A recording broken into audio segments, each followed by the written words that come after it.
प्रेम से बोलिए जय माता दी। प्यारे भक्तों, आज का पावन शुक्रवार एक ऐसा दिन है जो न केवल शुक्र देव की कृपा पाने का अवसर है, बल्कि माता रानी की भक्ति में भी लीन होने का सुंदर दिन भी है।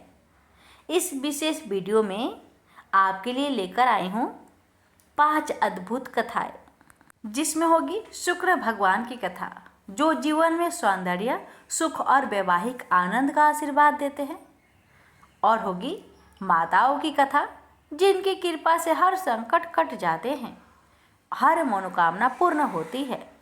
कथाएं केवल कहानी नहीं होती, ये तो वह शक्ति है जो हमारे हृदय को छूती है, हमारी आत्मा को शुद्ध करती है। तो आइए श्रद्धा और भक्ति के साथ सुनते हैं आज की ये 5 महापुण्य फल देने वाली कथा जो आपके जीवन में लाएगी शांति, समृद्धि और आध्यात्मिक ऊर्जा। पहले सुनेंगे शुक्र भगवान की कथा। मानिकपुर नगर में 3 दोस्त रहते थे। उनमें से एक काष्ठ, एक ब्राह्मण और एक वैश्य था। वे तीनों हमेशा साथ रहते थे।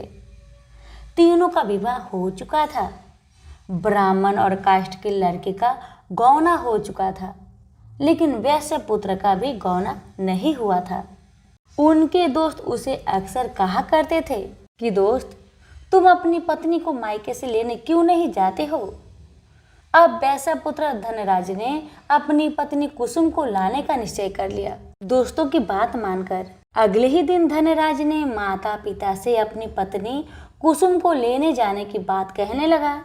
उसकी बात सुनकर वे हैरान होते हुए बोले, बेटा, अभी शुक्र अस्त हो रहा है, इसलिए अभी बहू को लाना उचित नहीं है।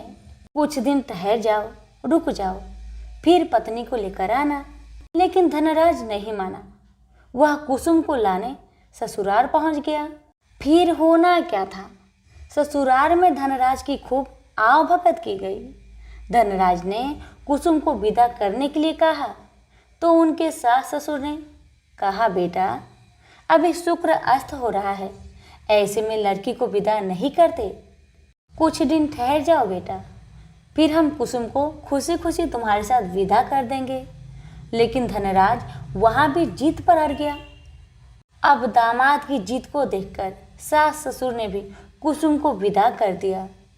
अब धनराज अपनी पत्नी को लेकर बैलगाड़ी में बैठकर अपने घर को जा रहा था। अचानक बैल तेजी से भागने लगी।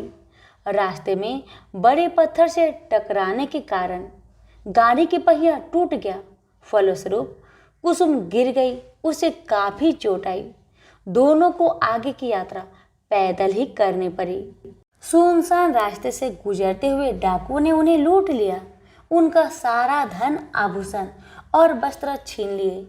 किसी तरह दोनों ने अपने जान बचाते हुए अपने घर को पहुंचे। अब जब घर पहुंच गए तो हुआ ये कि धनराज के बिस्तर पर सांप चढ़ गया और धनराज को डस लिया। सेठ जी ने बड़े बड़े चिकित्सक बुलवाए, मगर कोई भी चिकित्सक जहर उतारने में सफल नहीं हुआ। दूर दूर से सपेरे बुलाए गए, लेकिन कोई भी धनराज को बचा नहीं सका। धनराज की मृत्यु हो गई। उसी समय पंडितों ने सेठ जी को एक बात बताई कि आपके बेटे ने शुक्रास्त होने पर बहू को विदा करा लाने का भूल किया है। यदि आप शुक्रवार की पूजा अर्चना करें और बहू शुक्रवार का व्रत करे तथा कथा सुनकर प्रसाद ग्रहण करे तो शुक्र देवता की अनुकंपा से धनराज पुनः जीवित हो सकता है। सेठ जी ने पंडितों की बात मानकर अपने मृत बेटे और बहू को वापस उसके ससुराल भेज दिया।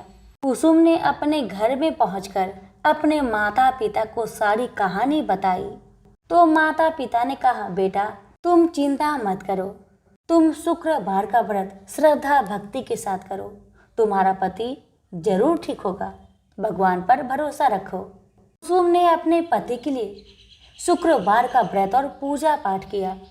उनसे अपने पति की गलती के लिए क्षमा याचना मांगी। फलस्वरूप धनराज जीवित हो उठा। धनराज के जीवित हो जाने से घर में खुशियां ही खुशियां भर गई। तभी शुक्रदेव के जय जयकार करने लगे।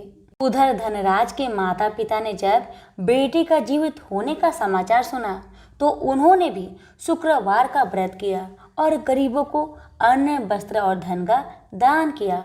शुक्र उदय होने पर धनराज अपनी पत्नी कुसुम के साथ घर लौट आया। दोनों पति पत्नी शुक्रवार का अब विधिवत व्रत करने लगे। शुक्र भगवान की कृपा से उनके घर में धन्य धान्य की वर्षा होने लगी। उनके सभी कष्ट दूर होते चले गए। परिवार में सभी आनंद पूर्वक रहने लगे। जो भी भक्त श्रद्धा पूर्वक शुक्र देव की व्रत करते हैं, इनकी कथा का प्रेम पूर्वक श्रवण करते हैं, उनकी सभी कष्ट दूर हो जाती है और उनके घर में अन्न धन के भंडार भर जाते हैं। तो सभी प्रेम से बोलिए शुक्र देव की जय। एक बूढ़ी औरत थी जो प्रत्येक दिन नित्य सुबह उठकर घर आंगन को साफ करके स्नान करके पूरे विधि विधान के साथ शुक्र भगवान की पूजा अर्चना करती थी। एक बार की बात है, उस बूढ़ी औरत को अपने शहर से बाहर जाना था तो उसने अपने बहू से कहा कि ये बहू, प्रत्येक शुक्रवार को सुबह उठकर नहाने के बाद शुक्र भगवान की पूजा पाठ किया करना। बहू ने अपनी सासू माँ को कहा, चिंता मत कीजिए माँ जी, मैं हर शुक्रवार को पूजा अवश्य किया करूंगी। जब उसकी सास चली गई तो उसकी बहू न तो सुबह जल्दी उठती और ना ही शुक्र भगवान की पूजा किया करती।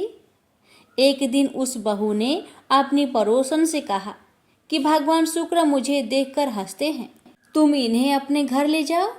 तो उस पड़ोसन ने कहा, नहीं, मेरे घर पर भी बहू बेटी है, मैं नहीं ले जा सकती। अगर तुम कहो तो मैं यहाँ गड्ढा खोदकर दबा देती हूँ। तो बहू ने कहा, ठीक है, ऐसा ही करो। तो पड़ोसन ने वैसा ही किया। उसके बाद उनके घर में चोरी हो गई। वो दिन व दिन गरीब होने लगी। यह हालत देख महिला के पति ने कहा, जब से माँ गई है घर की हालत बहुत खराब हो गई है, पैसों की कमी होने लगी है। तो पत्नी कहती है, आधा तो चोर चुरा ले गए हैं, बाकी आधा माँ जी जाते वक्त ले गई। कुछ दिनों बाद जब बूढ़ी औरत अपने घर को वापस आती है तो देखती है, वो अपनी बहू से पूछती है, ये कैसे हुआ बहू? तो बहू कहती है, मुझे नहीं पता कि कैसे हुआ। फिर उसकी सास पूछती है, मेरे भगवान शुक्र कहाँ हैं? तो वह कहती है कि वो मुझे देखकर हंस रहे थे तो मैंने पड़ोसन को दे दिया।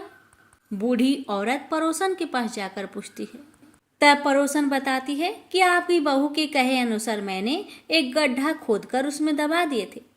उस बूढ़ी औरत ने भगवान को उस गड्ढे से निकालकर नहलाया और फिर से अपने घर में विराजमान किया और पूरे विधि विधान से उनकी पूजा अर्चना की। उनके घर में फिर से सुख समृद्धि वापस आ गई। अब बहू को भी अपनी गलती का एहसास हुआ और उसने भगवान शुक्र और उसकी सासू माँ से भी माफी मांगी और वो भी उनका पूजा पाठ करने लगी। ऐसे उनके घर में सुख संपत्ति और ऐश्वर्य वापस आ गए। प्रेम से बोलिए शुक्र भगवान की जय। मनोहर एक प्राइवेट फर्म में साधारण पद पर कार्य करता था। जितना वेतन मिलता था उसमें घर खर्च मुश्किल से ही पूरा हो पाता था। यही कारण था कि वह धन का यथोचित संग्रह नहीं कर पाया। उसने इतना अवश्य किया था कि अपनी लड़की रचना को अच्छी शिक्षा दिलाने में लापरवाही नहीं बरती थी। रंजना जितनी खूबसूरत थी उतनी ही गुणवान व बुद्धिमान थी। समय के साथ साथ उसने यौवन की दहलीज पर कदम रखा। एक दिन मनोहर की पत्नी माधवी ने कहा, सुनो जी, लड़की अब सयानी हो गई है, इसके बारे में कुछ सोचा है आपने? मनोहर ने कहा, तुम चिंता क्यों करती हो? भाग्यवान, हमारी बिटिया में क्या कमी है? वह सुंदर है, गुणवान है, बुद्धिमान है। इसका हाथ मांगने के लिए तो लड़के वाले की लाइन लग जाएगी, तुम देखती रहना। लेकिन माँ तो माँ ही होती है। उसे बदलते समय का अनुभव भी था। वह जानती थी कि दहेज की समस्या के दिन प्रतिदिन बढ़ती ही जा रही है और दहेज ना देने पर तरह तरह के घटने वाली दुर्घटनाओं से भी वह परिचित थी। समय का चक्र निर्बाध गति से चलता रहा। रंजना ने शिक्षा भी पूरी कर ली। उसने बीए प्रथम श्रेणी से पास करके घर में खुशियां ला दी थी। लेकिन माँ को तो बस एक ही चिंता थी, किसी भी तरह रचना के हाथ पीले हो जाए। पिछले कुछ दिनों में मनोहर को भी रंजना की शादी की चिंता सताने लगी थी और वह योग्य वर की तलाश में जुट गया था। वह जहां भी जाता दहेज की मांग मुंह बाए खरी मिलती। सीधा साधा मनोहर दुनियादारी से परिचित था। उसने तो यही सोचा था कि उसकी लड़की की शादी उसके गुण व रूप के कारण कहीं भी हो जाएगी। लेकिन जब वास्तविकता सामने आई तो वह भी हताश हो गया। एक दिन मनोहर ऑफिस में अपनी सीट पर मुंह लटकाए बैठा था। तभी उसकी सहकर्मी धन सिंह उसके पास आया और पूछा, मनोहर क्या बात है, मुंह लटकाए क्यों बैठे हो? सब कुछ ठीक ठाक तो है ना? मनोहर ने अपनी सारी समस्या उसके सामने रखी तो वह बोला, आजकल माँ वैभव लक्ष्मी के काफी चमत्कार सुनने में आ रहे हैं। चारों तरफ उन्हीं की जय जयकार हो रही है। सुना है माँ वैभव लक्ष्मी हर समस्या का समाधान चुटकियों में ही कर देती है। मेरा तो कहना है कि तुम भी उनकी शरण में चले जाओ। बिटिया के लिए योग वर खुद ब खुद तुम्हारे द्वार पर आ जाएगा। धन सिंह की बातों से मनोहर का विवेक जाग उठा और उसने पत्नी सहित माँ वैभव लक्ष्मी के 21 शुक्रवार तक व्रत रखने का संकल्प लिया। व्रत के दिन पति पत्नी माँ का ही गुणगान करते रहे और शाम को पूजन कर भोजन करते हैं। इस तरह जब 7वें शुक्रवार का व्रत था, उसी दिन उसकी फर्म का मालिक सेठ दीनदयाल उसके घर पहुंचा। उन्हें देखकर पहले तो मनोहर चौंका, फिर आओ भगत में जुट गया। सेठ दीनदयाल ने मनोहर से कहा, मनोहर बुरा न मानना तो मैं एक बात कहूँ। मनोहर ने कहा, आप भी कैसी बातें करते हैं सेठ जी, आप तो बस आदेश करें। सेठ दीनदयाल ने कहा, तुम्हारी बेटी रचना मुझे और मेरे लड़के राजेश को बहुत पसंद है। मैं चाहता हूँ कि इन दोनों की शादी कर दी जाए। तुम्हें कोई आपत्ति हो तो मुझे कहो। मनोहर को कानों से सुने शब्द पर विश्वास नहीं हुआ। अपनी प्रसन्नता को मन में दबाते हुए बोला, सेठ जी, कहा आप राजा भोज के सामान और कहा मैं गंगू तेली जैसा।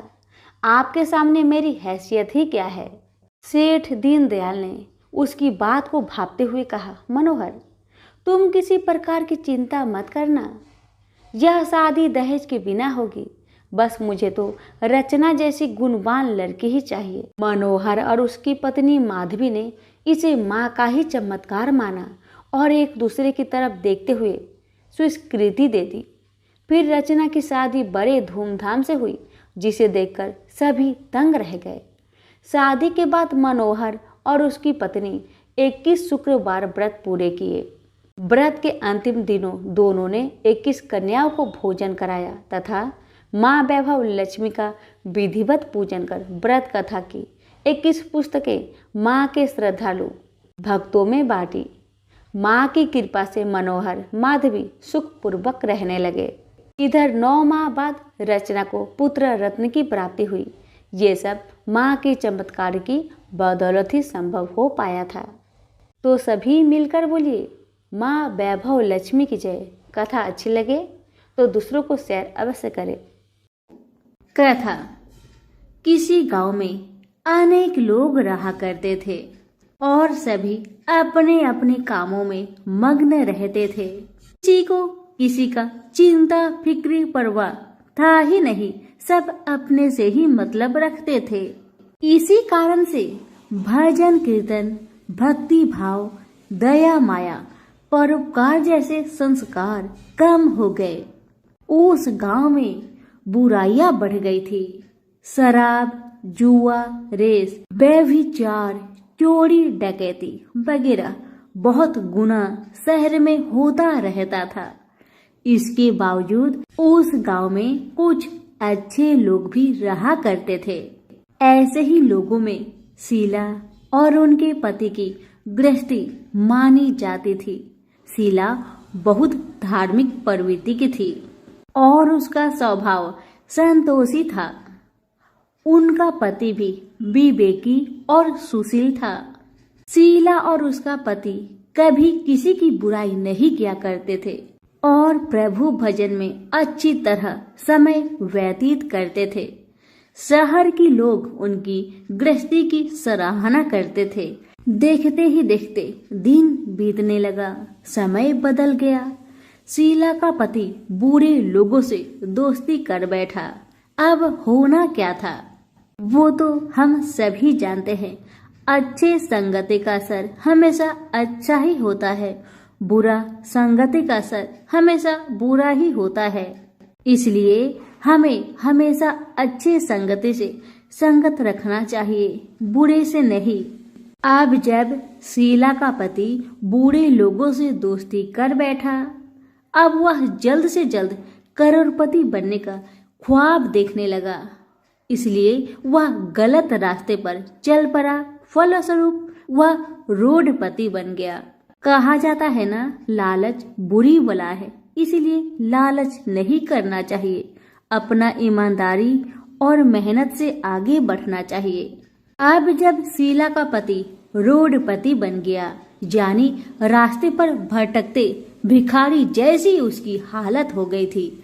शराब, जुआ, रेस, चरस, गांजा वगैरह बुरी आदतों में शीला का पति भी फंस चुका था। दोस्तों के साथ उसे भी शराब की आदत बुरी तरह लग गई थी। इस प्रकार उसने अपना सब कुछ रेस जुए में गवा दिया।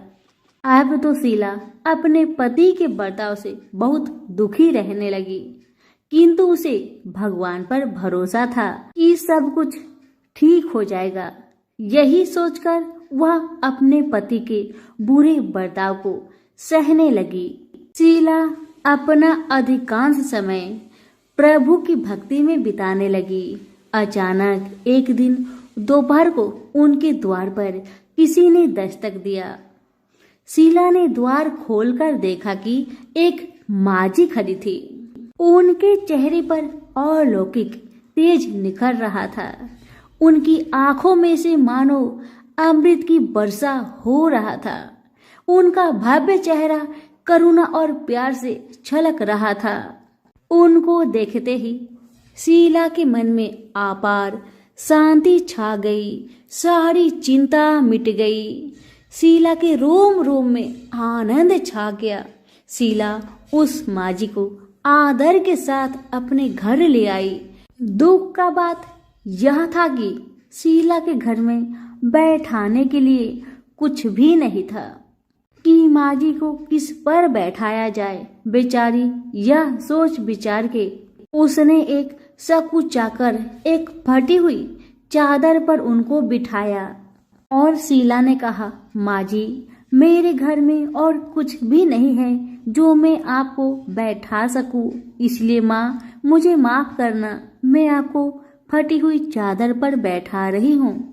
माँ तो शीला की बातों से मंद मंद मुस्कुरा रही थी। माँ तो शीला की हर कहानी को जानती थी कि उसका पति उसके साथ कैसा व्यवहार कर रहा है। बेचारी कितने दुख में है। शीला के बातें सुन माजी प्रेम भरी शब्दों से बोली, शीला, क्यों मुझे तुमने पहचाना नहीं? हर शुक्रवार को लक्ष्मी जी के मंदिर में भजन कीर्तन के समय मैं ही तो वहाँ आती हूँ। इसके बावजूद शीला कुछ नहीं समझ पा रही थी। फिर माजी ने कहा, तुम बहुत दिनों से मंदिर नहीं आ रही हो, अतः मैंने सोचा चलो मैं ही देख लेती हूँ। माजी के अति प्रेम भरे शब्दों से शीला का हृदय पिघल गया। उसकी आंखों में आंसू आ गए और वह बिलख बिलख कर जोर जोर से रोने लगी। शीला को रोते देखकर माजी ने कहा, बेटी, सुख और दुख तो धूप और छांव जैसे होते हैं। धैर्य रखो बेटी, धैर्य रखो। और तुझे क्या परेशानी है, मुझे सारी परेशानी बता दे। माँ जी के व्यवहार से शीला को काफी संबल मिला और सुख की आस में उसने माँ जी को अपनी सारी दुख की कहानी सुना दी। कहानी सुनकर माँ जी ने कहा, कर्म की गति न्यारी होती है। हर इंसान को अपने कर्म भुगतने ही पड़ते हैं। इसलिए बेटी तू चिंता मत कर, अब तू कर्म भुगत चुकी है। अब तुम्हारे सुख के दिन अवश्य आएगी। तू माँ लक्ष्मी जी की भक्त है। माँ लक्ष्मी जी तो प्रेम और करुणा की अवतार है। वे अपने भक्तों पर हमेशा ममता छिड़कती है। इसलिए तू धैर्य रखकर माँ लक्ष्मी का व्रत कर, इससे सब कुछ ठीक हो जाएगा। तुम्हारा दुख दर्द सब समाप्त हो जाएगा और तुम्हारे घर में अन्न धन का भंडार भर जाएगा। बस श्रद्धा भक्ति से माँ लक्ष्मी का व्रत करो। माँ जी की बात सुन शीला पूछने लगी, माँ व्रत की विधि तो मुझे पता नहीं।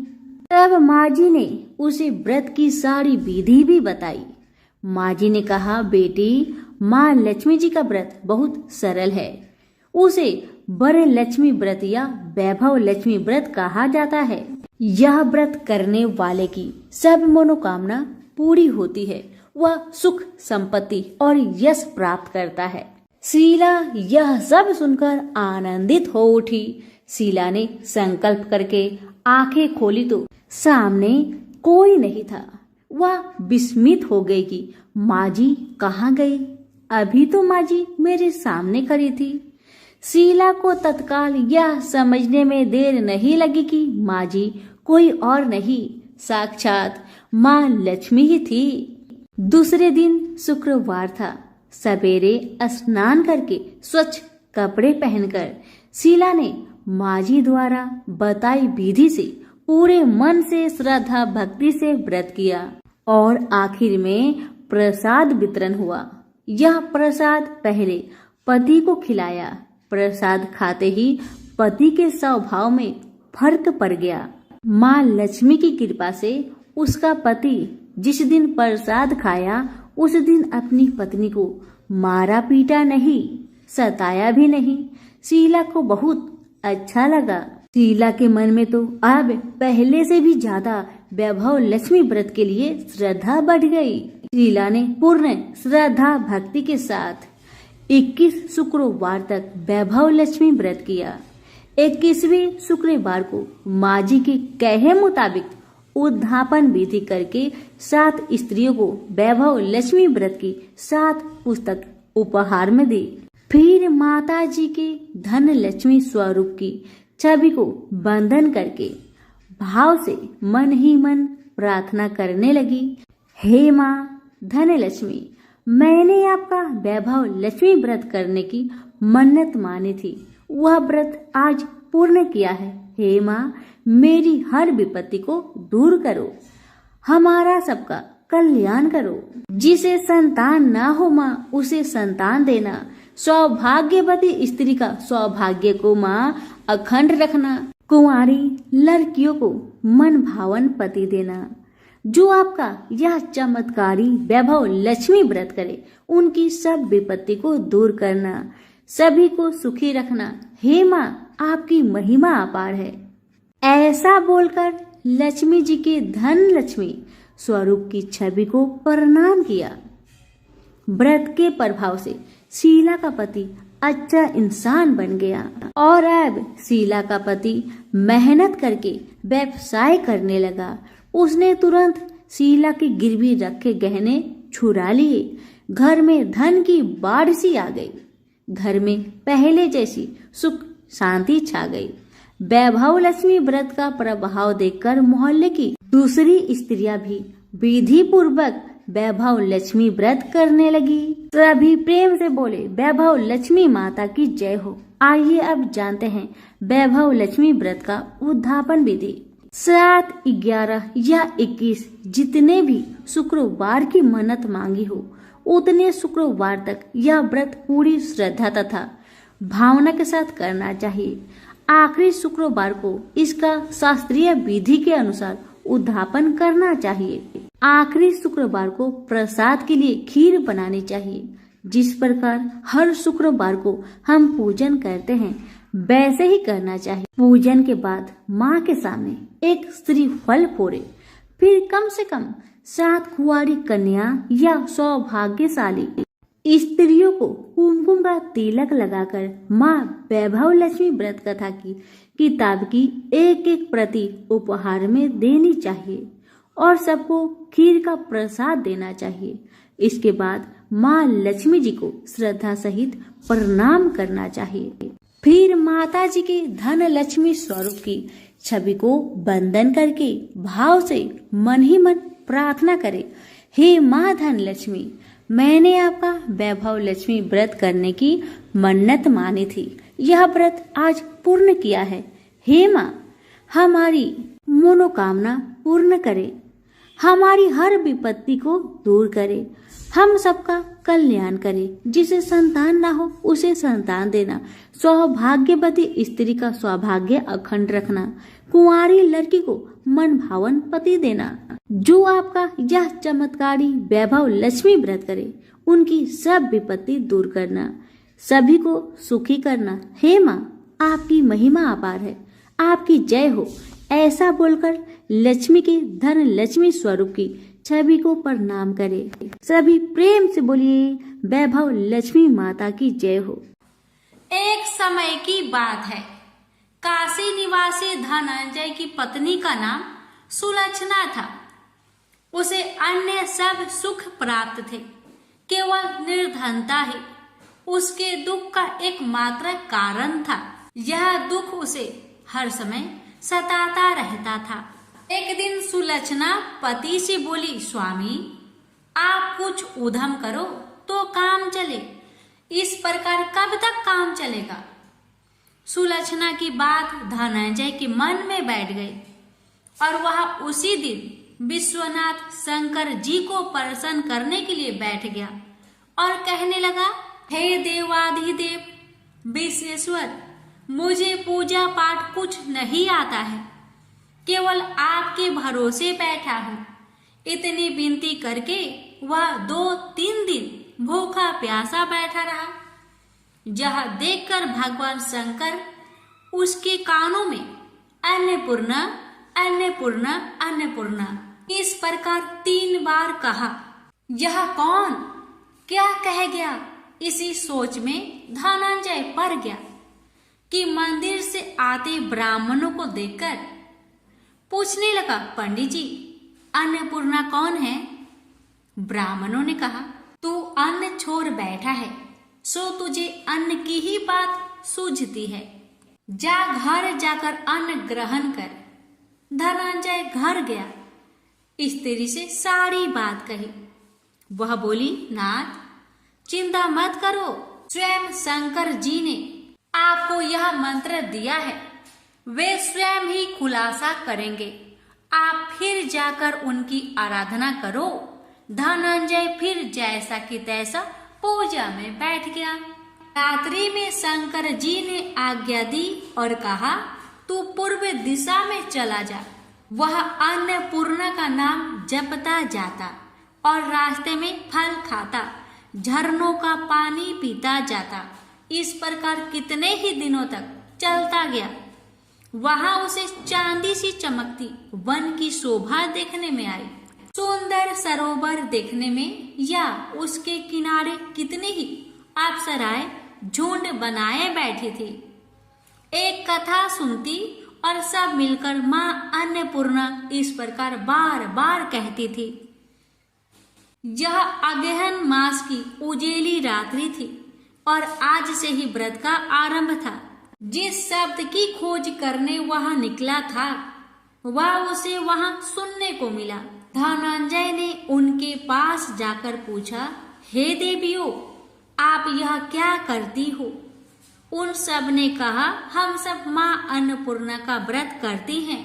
धनंजय ने पूछा, व्रत पूजा करने से क्या होता है?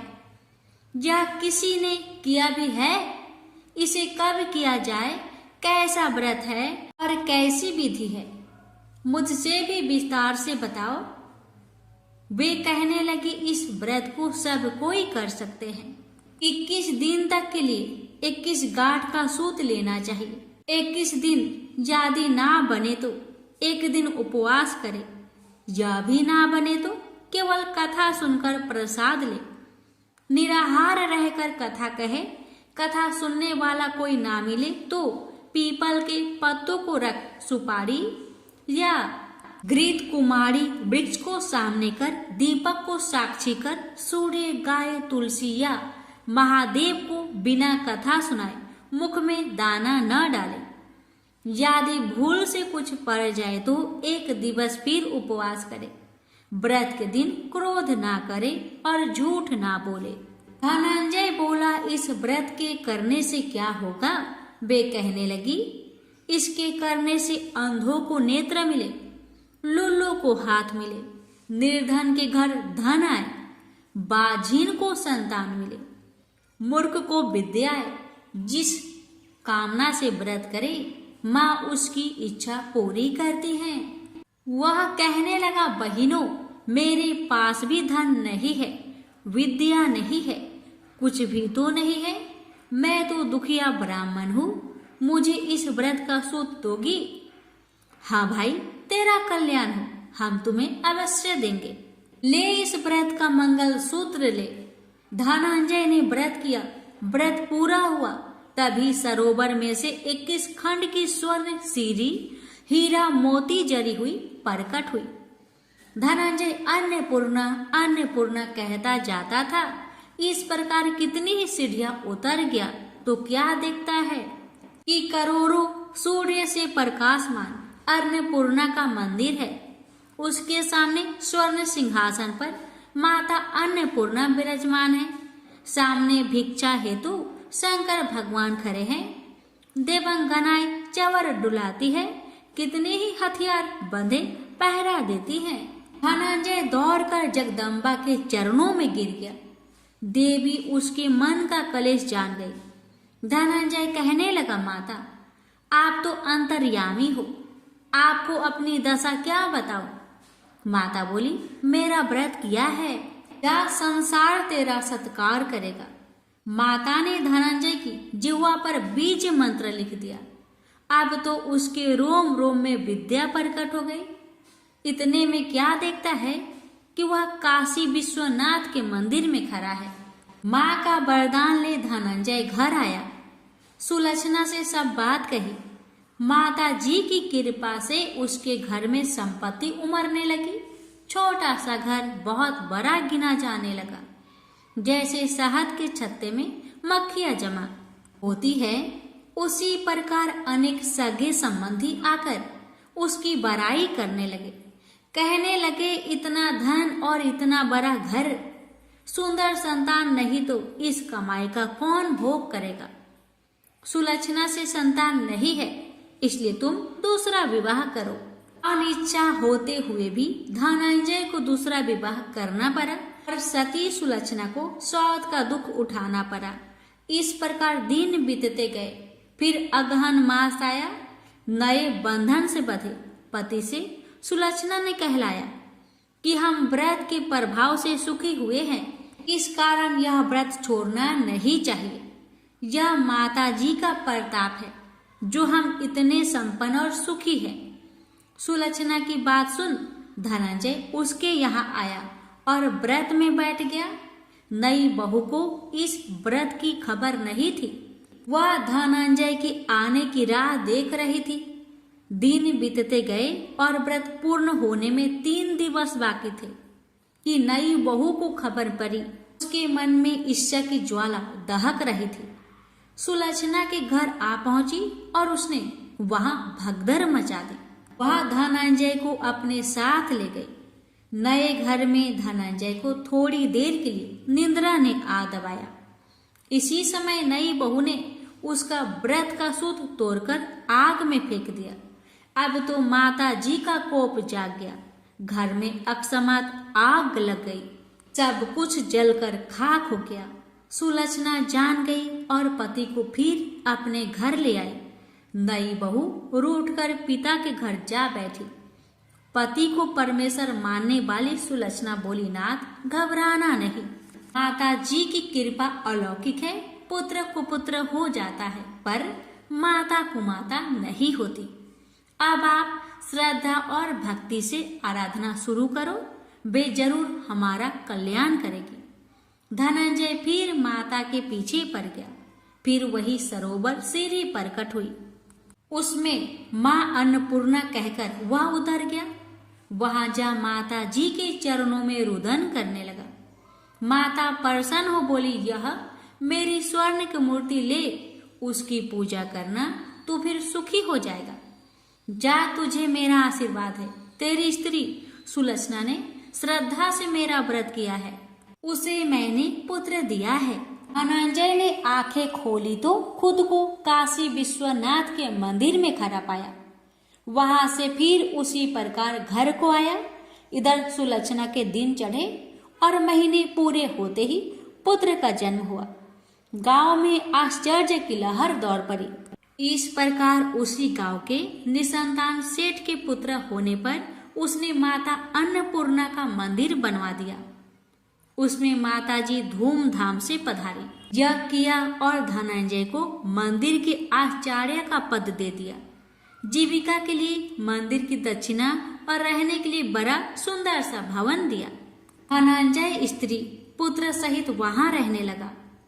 माता जी की चढ़ावे में भरपूर आमदनी होने लगी। उधर नई बहू के पिता के घर डाका पड़ा, सब लुट गया। वे भीख मांगकर पेट भरने लगे। सुलक्षणा ने यह सुना तो उन्हें बुला भेजा, अलग घर में रख लिया और उनके अन्य वस्त्र का प्रबंध कर दिया। धनंजय, सुलक्षणा और उसका पुत्र माताजी की कृपा से आनंद से रहने लगे।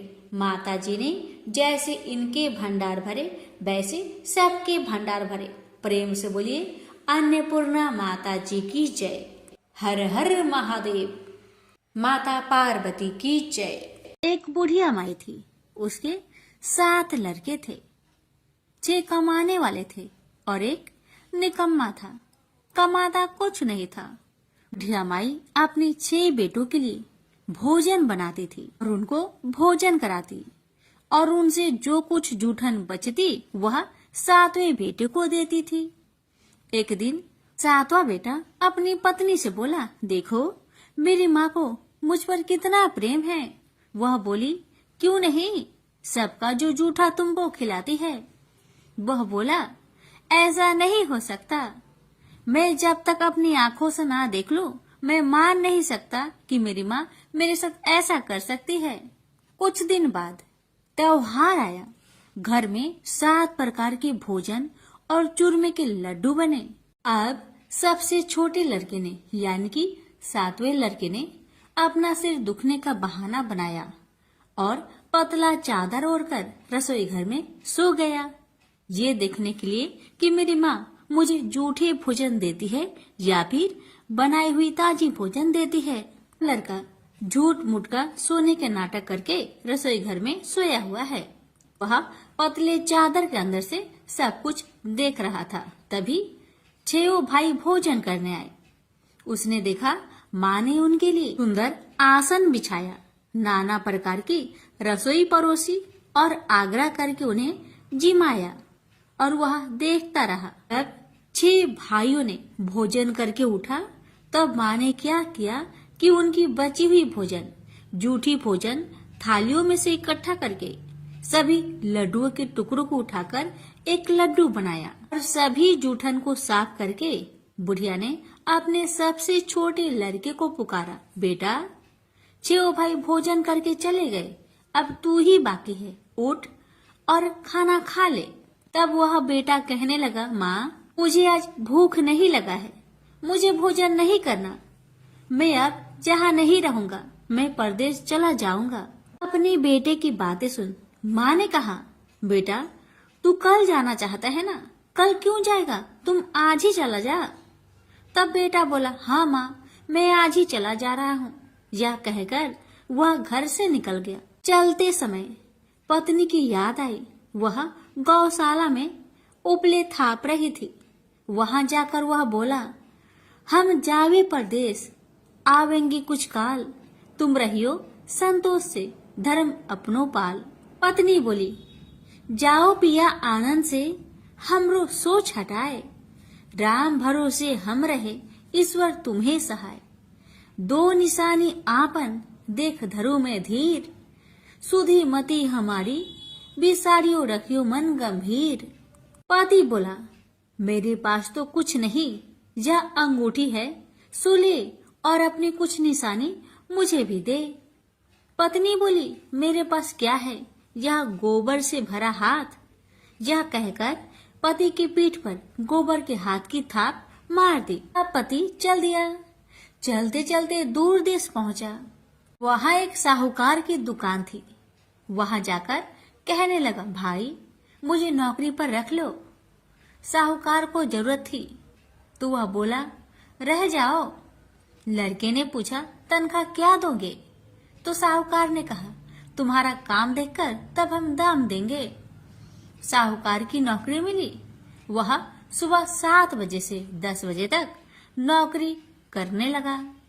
कुछ दिनों में दुकान का सारा लेन देन, हिसाब किताब, ग्राहकों को माल बेचना, सारा काम करने लगा। साहूकार के 7-8 नौकर थे। वे सब चक्कर खाने लगे। यह तो बहुत होशियार बन गया है। सेठ ने भी काम देखा और 3 महीने में ही उसे आधे मुनाफे का हिस्सेदार बना लिया। वह कुछ वर्ष में ही नामी सेठ बन गया और मालिक सारा कारोबार उस पर छोड़कर चला गया। इधर पति की अनुपस्थिति में उसकी पत्नी को सास ससुर दुख देने लगे। सारी गृहस्थी का काम करा के उसे लकड़ी लेने जंगल में भेजते हैं। इस बीच घर के आटे से जो भूसी निकलती, उसकी रोटी बनाकर रख दी जाती और उसके साथ ही फूटे नारियल की नारेली में पानी। एक दिन वह लकड़ी लेने जा रही थी। रास्ते में बहुत सी स्त्रियां संतोषी माता की व्रत करते दिखाई दी। वह लड़की खड़ी होकर कथा सुनने लगी और पूछा, बहनों तुम किस देवता की व्रत करती हो और उसके करने से क्या फल मिलता है? यदि तुम इस व्रत का विधान मुझे समझाकर कहोगी तो मैं तुम्हारा बड़ा एहसान मानूंगी। तब उनमें से एक स्त्री बोली, सुनो बहन, यह संतोषी माता का व्रत है। इसके करने से निर्धनता, दरिद्रता का नाश होता है और जो कुछ मन में कामना हो सब संतोषी माता की कृपा से पूरी होती है। तब उसने उससे व्रत की विधि पूछी। वह भक्तिनी स्त्री बोली, 1.25 आने का गुड़ चना लेना, इच्छा हो तो 5.25 आने का लेना, या फिर 1.25 रुपए का भी सहूलियत के अनुसार लाना। बिना परेशानी और श्रद्धा व प्रेम से जितना भी बन पड़े 1.25 लेना। प्रत्येक शुक्रवार को निराहार रहकर कथा सुनना। इसके बीच कर्म टूटे नहीं, लगातार नियम पालन करते रहना। सुनने वाला कोई न मिले तो घी का दीपक जला उसके आगे या जल के पात्र के सामने रखकर कथा कहना। जब कार्य सिद्ध न हो नियम का पालन करना और कार्य सिद्ध हो जाने पर व्रत का उद्यापन करना। 3 मास में माता फल पूरा करती है।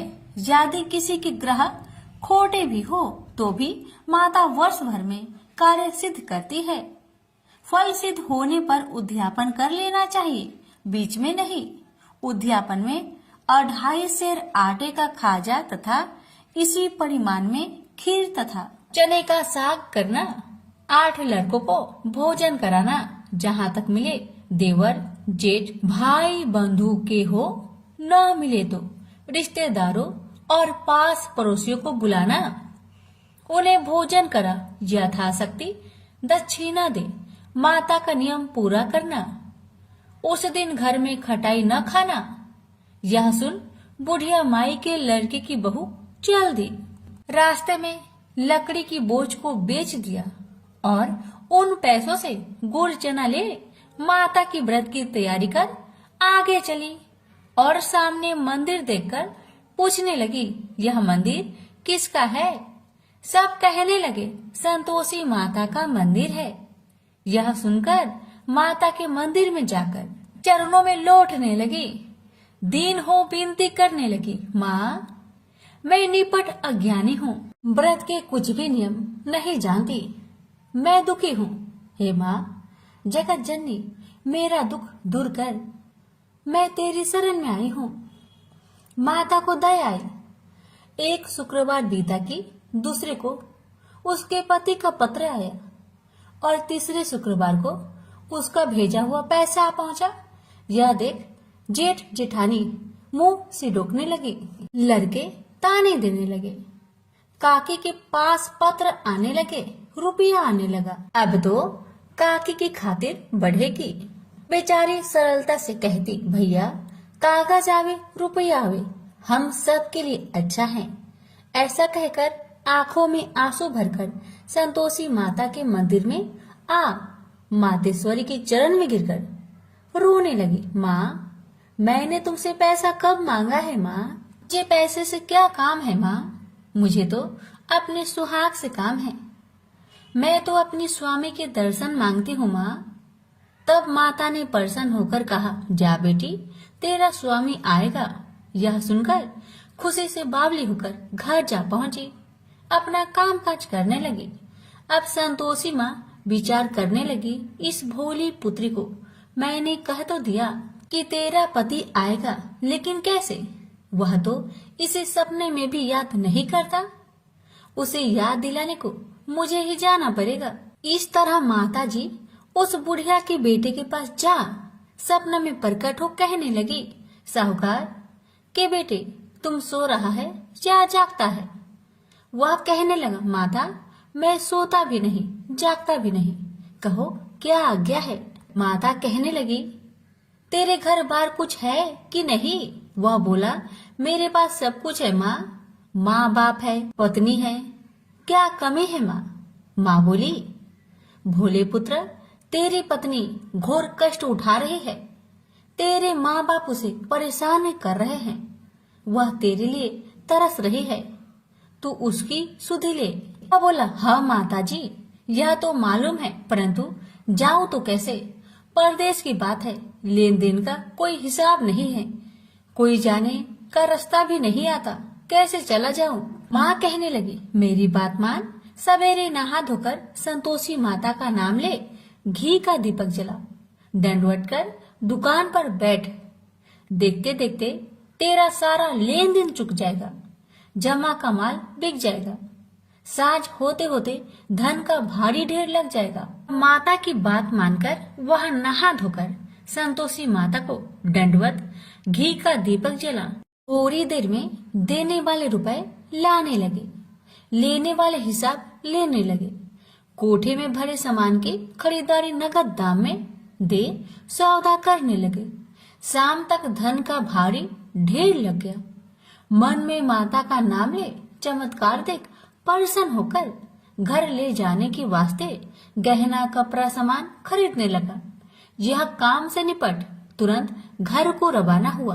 उधर उसकी पत्नी जंगल में लकड़ी लेने जाती है। लौटते वक्त माता जी के मंदिर में विश्राम करती है। वह तो उसके प्रतिदिन रुकने का जो स्थान ठहरा। धूल उड़ती देख वह माता से पूछती है, हे माता यह धूल कैसे उड़ रही है? माता कहती है, हे पुत्री तेरा पति आ रहा है, अब तू ऐसा कर लकड़ियों के 3 बोझ बना ले, एक नदी के किनारे रख और दूसरा मेरे मंदिर पर, वह तीसरा अपने सिर पर। तेरे पति को लकड़ियों का गट्टर देख मोह पैदा होगा, वह यहाँ रुकेगा, नाश्ता पानी खाकर माँ से मिलने जाएगा। तब तू लकड़ियों का बोझ उठाकर जाना और चौक में गट्टर डालकर जोर से आवाज देकर कहना, लो सासू जी लकड़ियों का गट्टर लो, भूसी की रोटी दो, नारियल की खोपरे में पानी दो, आज मेहमान कौन आया है? माता जी बहुत अच्छा कहकर वह प्रसन्न मन से लकड़ियों के 3 गट्टर बनाई, एक नदी के किनारे पर और एक माता जी के मंदिर पर रखा। इतने में मुसाफिर आ पहुंचा। सूखी लकड़ी देख उसकी इच्छा उत्पन्न हुई कि हम यहीं पर विश्राम करें और भोजन बनाकर खा पी कर गाँव जाए। इसी तरह रुककर भोजन बना, विश्राम करके गांव को गया। सबसे प्रेम से मिला। उसी समय सिर पर लकड़ी का गट्टर लिए वह उतावली सी आती है। लकड़ियों का भारी बोझ आंगन में डालकर जोर से 3 आवाज देती है। लो सासू जी, लकड़ियों का गट्टर लो, भूसी की रोटी दो, आज मेहमान कौन आया है। यह सुनकर उसकी सास बाहर आकर अपने दिए हुए कष्टों को भुलाने हेतु कहती है, बहू ऐसा क्यों कहती है, तेरा मालिक ही तो आया है। आ बैठ, मीठा भात खा, भोजन कर, कपड़े पहन, गहने पहन। उसकी आवाज सुन उसका पति बाहर आता है। अंगूठी देख व्याकुल हो जाता है और माँ से पूछता है, माँ यह कौन है। माँ ने कहा, बेटा यह तेरी पत्नी है। जब से तू गया है तब से सारे गांव में भटकती फिरती है, घर का कामकाज कुछ नहीं करती, 4 पहर आकर खा जाती है। वह बोला, ठीक है माँ, मैंने इसे भी देखा और तुम्हें भी। अब दूसरे घर की ताली दो, मैं उसमें रहूंगा। माँ बोली, ठीक है, जैसी तेरी मर्जी। तब वह दूसरे मकान की 3री मंजिल का कमरा खोल सारा सामान जमाया। एक दिन में ही राजा के महल के जैसा ठाट बाट बन गया। अब क्या था, बहू सुख भोगने लगी। इतने में शुक्रवार आया। उसने पति से कहा, मुझे संतोषी माता का व्रत उद्यापन करना है। पति बोला, खुशी से कर लो। वह उद्यापन की तैयारी करने लगी। जेठानी के लड़कों को भोजन के लिए कहने गई। उन्होंने मंजूर किया, परंतु पीछे से जेठानी ने अपने बच्चों को सिखाया, देखो भोजन के समय खटाई मांगना, जिससे उसका उद्यापन पूरा ना हो। अब तो बच्चे जिमने आए, खीर खाना पेट भर के खाए, परंतु बाद में खाते ही कहने लगे, हमें खटाई दो, खीर खाना हमको नहीं भाता। देखकर आरुचि होती है। वह कहने लगी, भाई खटाई किसी को नहीं दी जाएगी, यह माँ संतोषी का प्रसाद है। लड़के उठ खड़े हुए, बोले, पैसे लाओ। भोली बहू कुछ जानती नहीं थी, वह उन बालकों को पैसे दे दिए। लड़के उसी समय हट करके इमली खटाई ले खाने लगे। यह देखकर बहू पर माताजी ने कोप किया। राजा के दूत उसके पति को पकड़कर ले गए। जेठ जेठानी मन माने वचन कहने लगे, लूट लूट कर धन इकट्ठा कर लाया है, अब सब मालूम पड़ जाएगा जब जेल की मार खाएगा। बहू से यह सहन नहीं हुआ। रोती हुई बहू माताजी के मंदिर गई। कहने लगी, हे माता, तुमने क्या किया, हंसाकर अब भक्तों को रुलाने लगी। माता बोली, बेटी तूने उद्यापन करके मेरा व्रत भंग किया है। वह कहने लगी, माता मैंने कुछ अपराध किया है क्या? मैंने तो भूल से लड़कों को पैसे दे दिए थे, मुझे क्षमा करो, मैं फिर तुम्हारा उद्यापन करूंगी। माँ बोली, अब भूल मत करना। माँ कहती है, अब भूल नहीं होगी, अब बतलाओ वो कैसे आएंगे। माँ बोली, जा पुत्री, तेरा पति तुझे रास्ते में आता मिलेगा। वह निकली, राह में पति आता मिला। वही पूछी, कहाँ गए थे? वह कहने लगा, इतना धन जो जमाया है उसका टैक्स राजा ने मांगा था, वह भरने गया था। वह प्रसन्न हो बोली, भला हुआ, अब घर को चलो। कुछ दिन बाद फिर शुक्रवार आया। फिर वह बोली, मुझे माता का उद्यापन करना है। पति ने कहा, करो पत्नी। फिर जेठ के लड़कों को भोजन को कहने गई। ठानी ने 1-2 बातें सुनाई। सब लड़कों को सिखाने लगी, तुम सब लोग पहले ही खटाई मांगना। लड़के भोजन से पहले कहने लगे, हमें खीर नहीं खाना, हमारा जी बिगड़ता है, कुछ खटाई खाने को दो। वह बोली, खटाई किसी को नहीं मिलेगा, आना हो तो आओ। वह ब्राह्मण के लड़के को लाकर भोजन कराने लगी। यथाशक्ति दक्षिणा की जगह 1-1 फल उन्हें दिया। संतोषी माता प्रसन्न हुई। माता की कृपा होते ही 9वें मास में उसके चंद्रमा के समान सुंदर पुत्र प्राप्त हुआ। पुत्र को पाकर प्रतिदिन माताजी के मंदिर में जाने लगी। माँ ने सोचा, यह रोज आती है, आज क्यों न आए, इसके घर चलो। यह विचार कर माता ने भयानक रूप बनाया। गुड़ चने से सना मुख, ऊपर सूर्य के समान होठ, उस पर मक्खियां भीन भीन कर रही थी। दहली पर पैर रखते ही उसकी सास चिल्लाई, देखो रे देखो, कोई चुड़ैल डाकिन चली आ रही है। लड़को इसे भगाओ, नहीं तो किसी को खा जाएगी। लड़के भागने लगे, चिल्लाकर खिड़की बंद करने लगे। बहू रोशनदान में देख रही थी, प्रसन्नता से पगली बन चिल्लाने लगी, आज मेरी माँ मेरे घर आई है, आज मेरी माता मेरे घर आई है। वह बच्चों को दूध पीने से हटाती थी। इतने में सास का क्रोध फट पड़ा। वह बोली, क्यों उतावली हुई है, बच्चे को पटक दिया। इतने में माँ के प्रताप से लड़के ही लड़के नजर आने लगे। वह बोली, माँ जिसका मैं व्रत करती हूँ, यह वही संतोषी माता है। सबने माता जी के चरण पकड़ लिए और विनती कर कहने लगे, हे माता, हम मूर्ख हैं, अज्ञानी हैं, तुम्हारे व्रत की विधि हम नहीं जानते। व्रत भंग कर हमने बड़ा अपराध किया है। जग माता, आप हमारा अपराध क्षमा करो। इस प्रकार माता प्रसन्न हुई, बहू को प्रसन्न हो जैसा फल दिया वैसा माता सबको दे। जो पढ़े उसका मनोरथ पूर्ण हो, जो सुने उसका भी मनोरथ पूर्ण हो। प्रेम से बोलिए संतोषी माता की जय। कथा कहने में अगर हमसे कोई भूल हुई हो, हे शुक्र भगवान, हे माता रानी, क्षमा कर कृपा करे और कथा सुनने वाले भक्तों की हर मनोकामना को पूर्ण करे। जय माता दी।